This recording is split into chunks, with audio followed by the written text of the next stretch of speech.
Back. Today, let's talk about something that can save you thousands and shave years off your learning curve. Because the moment you buy your first rental property, everything about how you see money, risk, maintenance, and long-term planning shifts. Grab a pen and take notes. I've been investing for over 12 years, and I've watched this first property shift happen to every new investor I've mentored, including myself. Here's what I'd check and understand before ever putting a dollar into your first rental. Shift into owner mindset. When you move from thinking about investing to actually owning real property, your approach to risk, planning, and cash flow changes almost overnight. I always start by helping first-time investors understand that ownership forces you to think in years, not weeks, because the entire financial picture depends on long-term patterns like rent stability, local job markets, and neighborhood development. This shift is immediate and tangible. Before you own, rental property seems abstract, just numbers in a spreadsheet or stories from other investors. After you close, every decision becomes real. You're responsible for maintenance, tenant communication, tax compliance, and insurance coverage. That responsibility changes how you evaluate every expense, every improvement, and every tenant application. Most investors verify this mindset shift by reviewing long-range market data from municipal reports or central bank summaries, which typically show rental cycles in multi-year waves. It's a simple check, but it shifts your focus towards systems, not short-term noise. You stop thinking about whether this month's rent will cover the mortgage and start thinking about whether this property will perform well over the next decade. The owner mindset also affects how you view opportunity cost. Once you've committed capital to a property, that money isn't available for other investments. This reality forces clearer thinking about portfolio allocation, diversification, and whether additional properties make sense given your resources and goals. Good investors think long-term because real estate rewards patience, not speed. Properties appreciate gradually, mortgages pay down slowly, tax benefits compound over years. The investors who struggle are often those expecting quick results or treating rentals like stocks they can flip when nervous. Next, we'll look at how your cash flow expectations change once you step into ownership. Understand real cash flow. On paper, almost every rental looks profitable. In reality, true cash flow is what's left after repairs, vacancy, taxes, insurance, and lender requirements. The real-world deductions most beginners underestimate. I always review past local rent data, property tax assessments, and typical insurance rates from local brokers to get a realistic baseline. Most analysts use a stress-tested approach, removing an additional 5 to 10% depending on region, to account for unplanned expenses. This helps you check whether the property still makes sense when life happens, because it will. Air conditioners fail, roofs leak, tenants break things. These aren't possibilities, they're certainties. Cash flow analysis starts with gross rent, but must account for every outflow. Monthly mortgage payments come first, including principal, interest, taxes, and insurance. Then property management fees. If you're using a manager, typically 8 to 12% of monthly rent depending on the market. Then maintenance reserves, which we'll discuss more in the next section. I also factor in capital expenditure reserves for major replacements like roofs, HVAC systems, or appliances. These don't happen monthly, but they happen.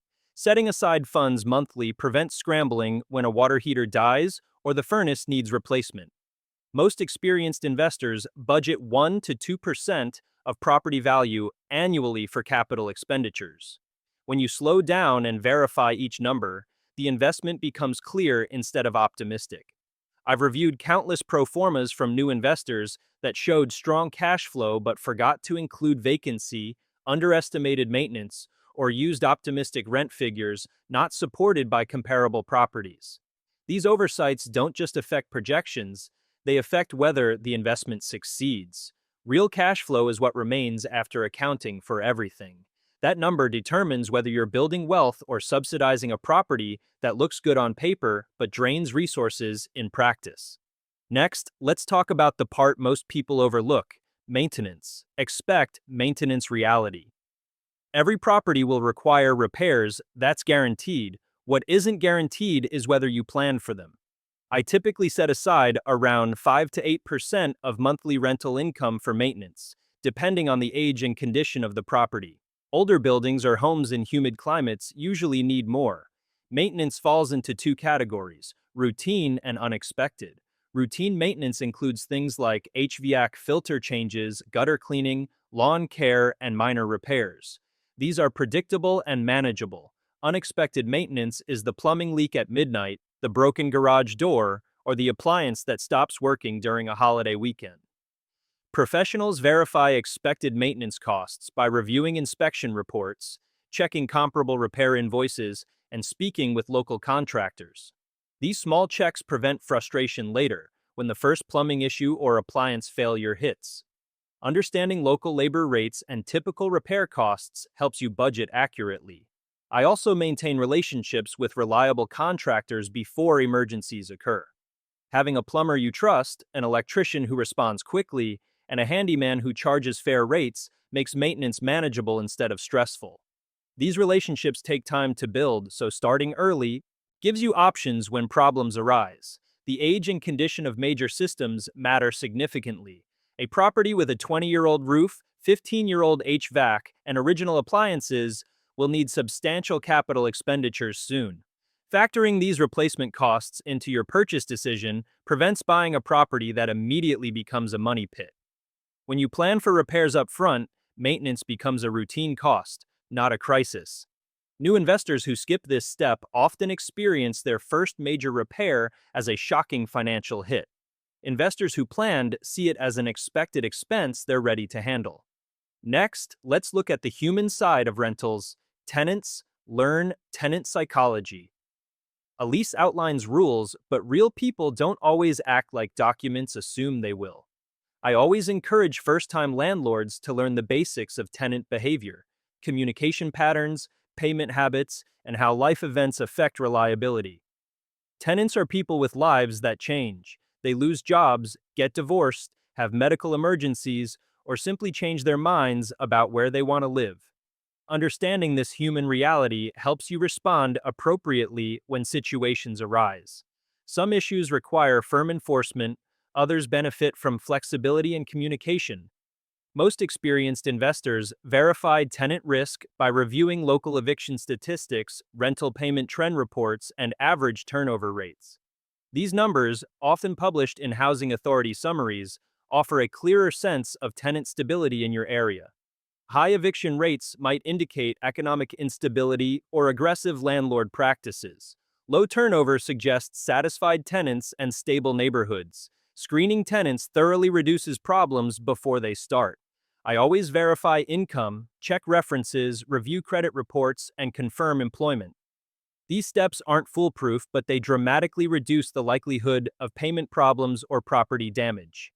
Good tenants are worth their weight in gold. Problem tenants can cost thousands in lost rent, legal fees, and repairs. Communication matters more than most new landlords expect. Responding promptly to maintenance requests, being clear about expectations, and treating tenants respectfully creates better relationships.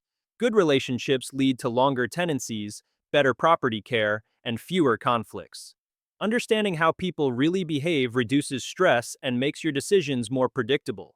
When you expect occasional late payments, understand that turnover happens, and recognize that some tenant requests are reasonable while others aren't. You handle situations calmly instead of emotionally. Next, we'll talk about the simple but powerful habit that protects your bottom line: tracking expenses. Track every expense. Once you own a rental, every dollar matters, not just for budgeting, but for taxes and future planning. I track everything: repairs, mileage, tools, insurance, even minors. Supplies. It takes minutes, but it changes your entire financial picture. Detailed records serve multiple purposes. First, they show whether the property is performing as projected. Comparing actual expenses to budgeted amounts reveals where estimates were accurate and where adjustments are needed. Second, comprehensive records maximize tax deductions. Rental property owners can deduct mortgage interest, property taxes, insurance, repairs, maintenance, utilities, property management fees, advertising, legal fees, and depreciation. Accountants typically use basic expense categories drawn from IRS or local tax authority guidelines, which makes end-of-year filing smoother and more accurate. Doing this early means you avoid missing deductions and keep your projections honest. I use simple spreadsheets or property management software to log expenses as they occur, categorizing each transaction for easy reference. Mileage tracking matters more than most investors realize. Every trip to the property, to the hardware store for supplies, or to meet with contractors is deductible. At standard mileage rates, these trips add up to meaningful deductions over a year. Without records, these deductions disappear. Receipt retention is essential for audit protection. The IRS can question deductions years after filing, and without documentation, claimed expenses can be disallowed. I keep digital copies of all receipts, organized by year and category, making retrieval simple if ever needed. Accurate records turn confusion into clarity and help you evaluate whether the property is performing as expected. When you know exactly what you're spending and earning, decisions about rent increases, improvements, or selling become data-driven rather than emotional. Now, let's talk about leverage, a part of the journey that feels different once you're collecting rent. See leverage differently. Borrowing money for a rental feels completely different from borrowing for personal use. When a tenant's rent helps cover the mortgage, leverage becomes a tool instead of a burden. I always check the lender's terms carefully. Interest rate adjustments, escrow requirements, and prepayment rules. Leverage amplifies returns when properties appreciate. If you buy a property worth $200,000 with 20% down, you've invested $40,000. If the property appreciates 5% annually, that's $10,000 in equity gain. A 25% return on your invested capital, not counting cash flow or mortgage paydown. That's the power of leverage working in your favor.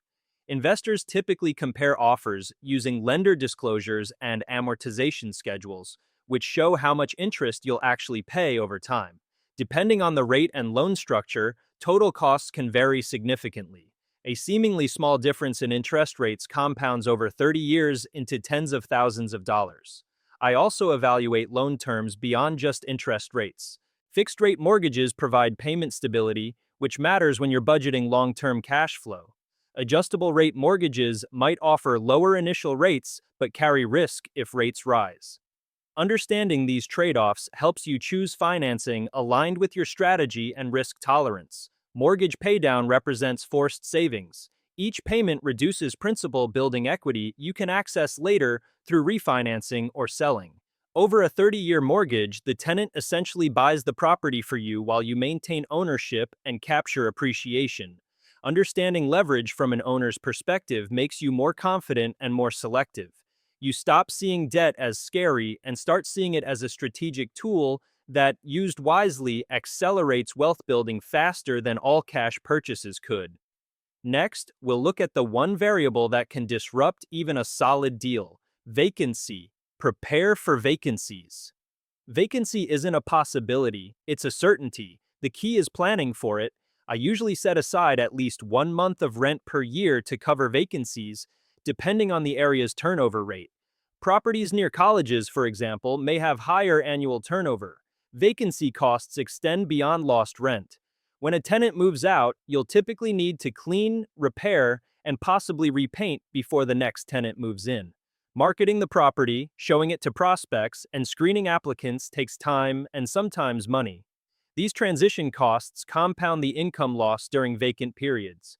You can verify vacancy risk using local housing reports, census rental data, and property manager insights.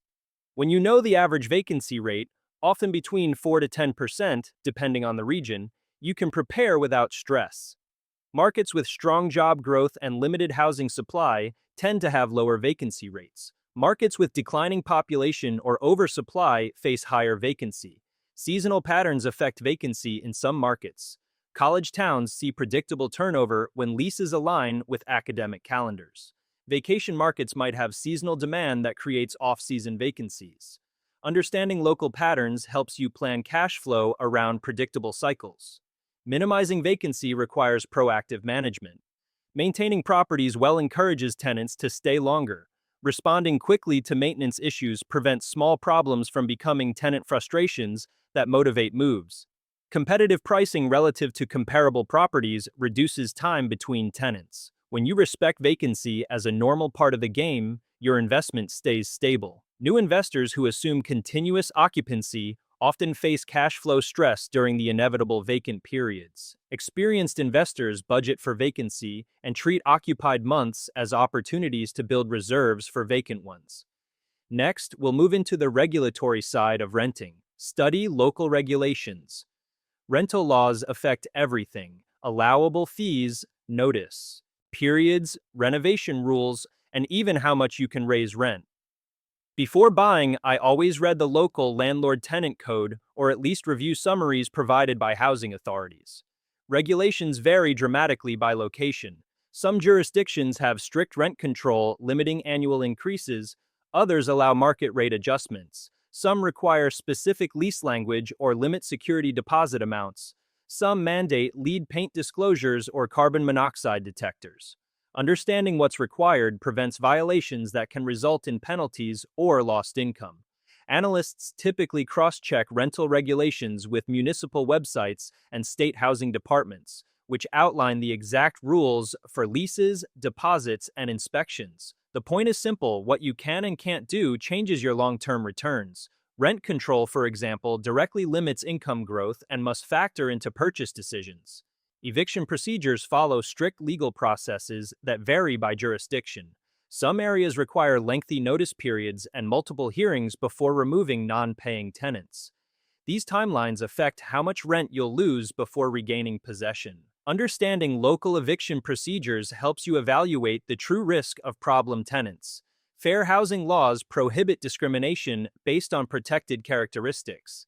These federal and state laws apply to advertising, tenant selection, and lease terms. Violating fair housing laws creates significant legal liability.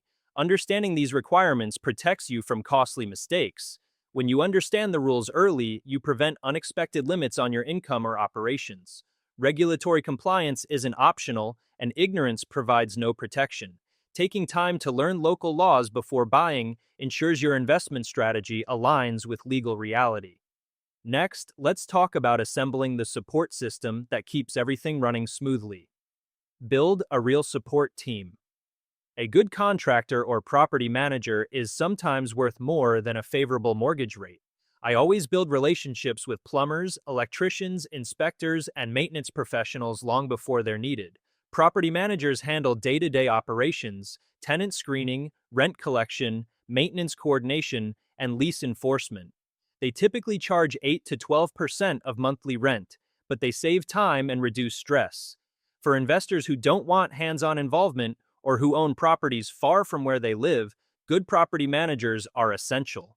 Most investors find reliable contacts by reviewing online work histories, confirming licensing, and comparing quotes from previous jobs. The goal is to have a team ready, not to scramble when something breaks. I maintain a list of trusted professionals with phone numbers, service areas, and typical rates so I can respond quickly to any situation. Insurance agents who understand investment properties help you maintain appropriate coverage. Rental properties require different policies than owner-occupied homes. Liability coverage protects against lawsuits from tenant injuries. Loss of rent coverage compensates for income lost during repairs from covered events. Understanding coverage options prevents gaps that could create financial disasters. Accountants familiar with rental property taxation maximize deductions and ensure compliance. Real estate taxation includes unique rules around depreciation, passive losses, and capital gains. Professional guidance helps you structure purchases, track expenses, and plan for tax efficiency. A strong team gives you continuity and peace of mind, especially in your first year. Knowing who to call when problems arise reduces stress and ensures issues get resolved quickly and professionally. From here, we move into the bigger picture, the market itself. Accept market cycles.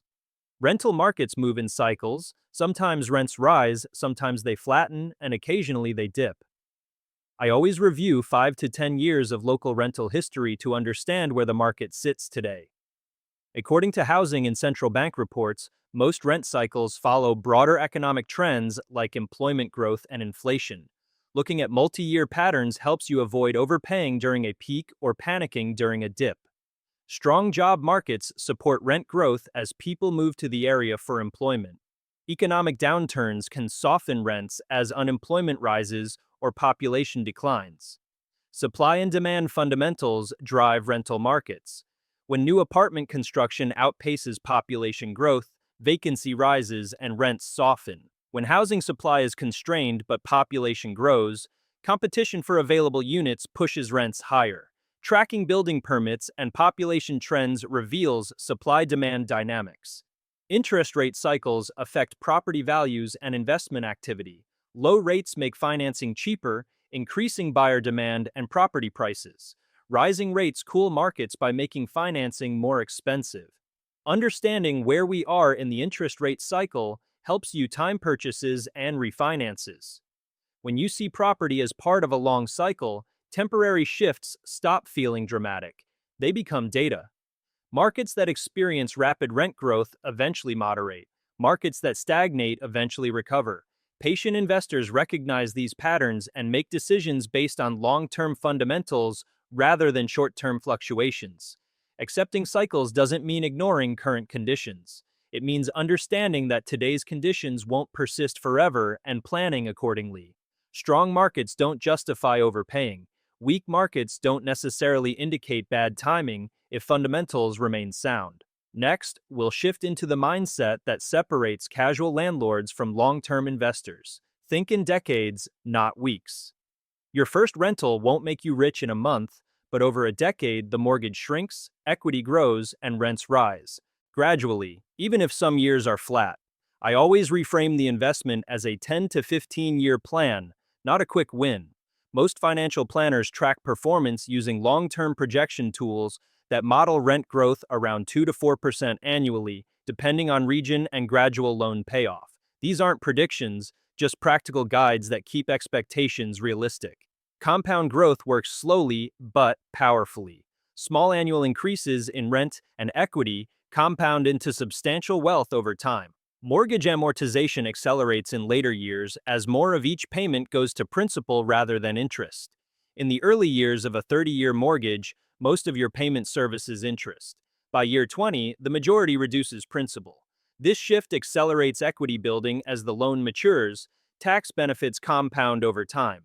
Depreciation deductions shelter rental income from taxes year after year. When you eventually sell, Section 1031 exchanges can defer capital gains taxes if you reinvest proceeds into another property.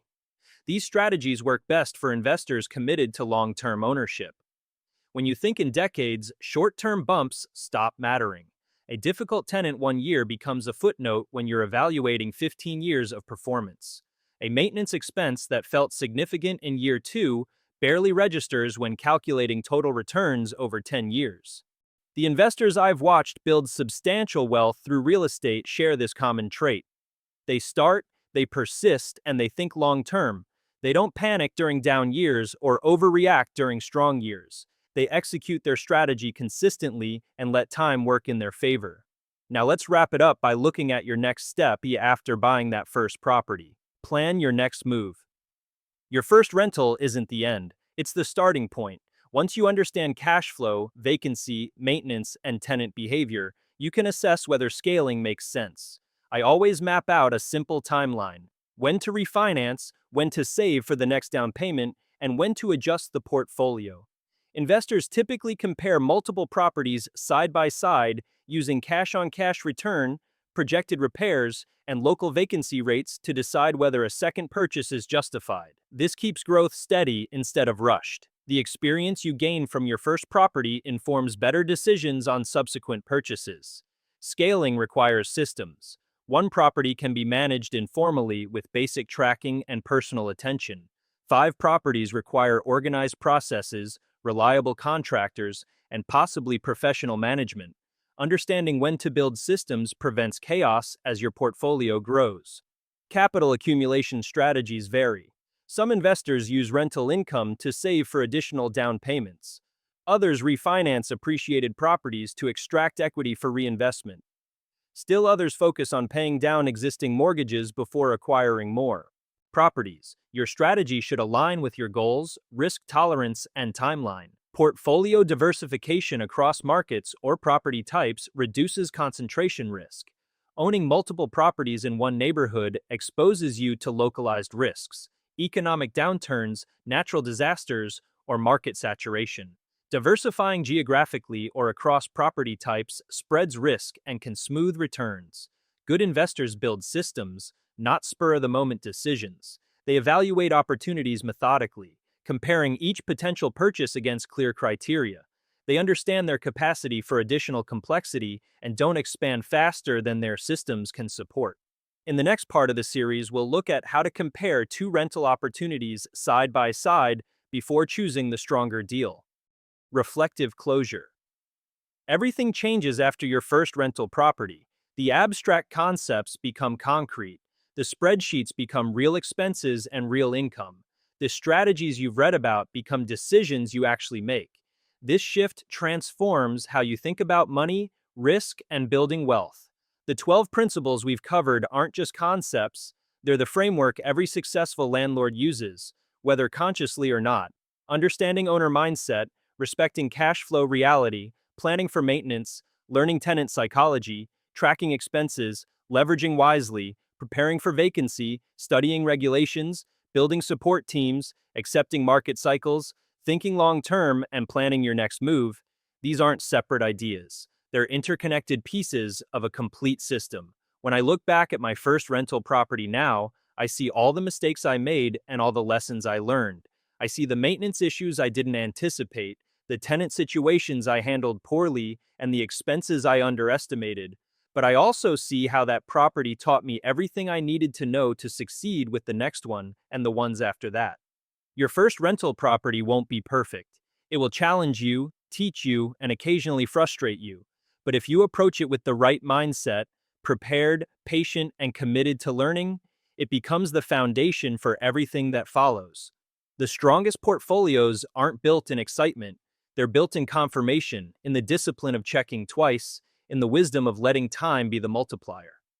Every tenant interaction, every maintenance call, every rent payment is a piece of a longer story, steady, patient, and true.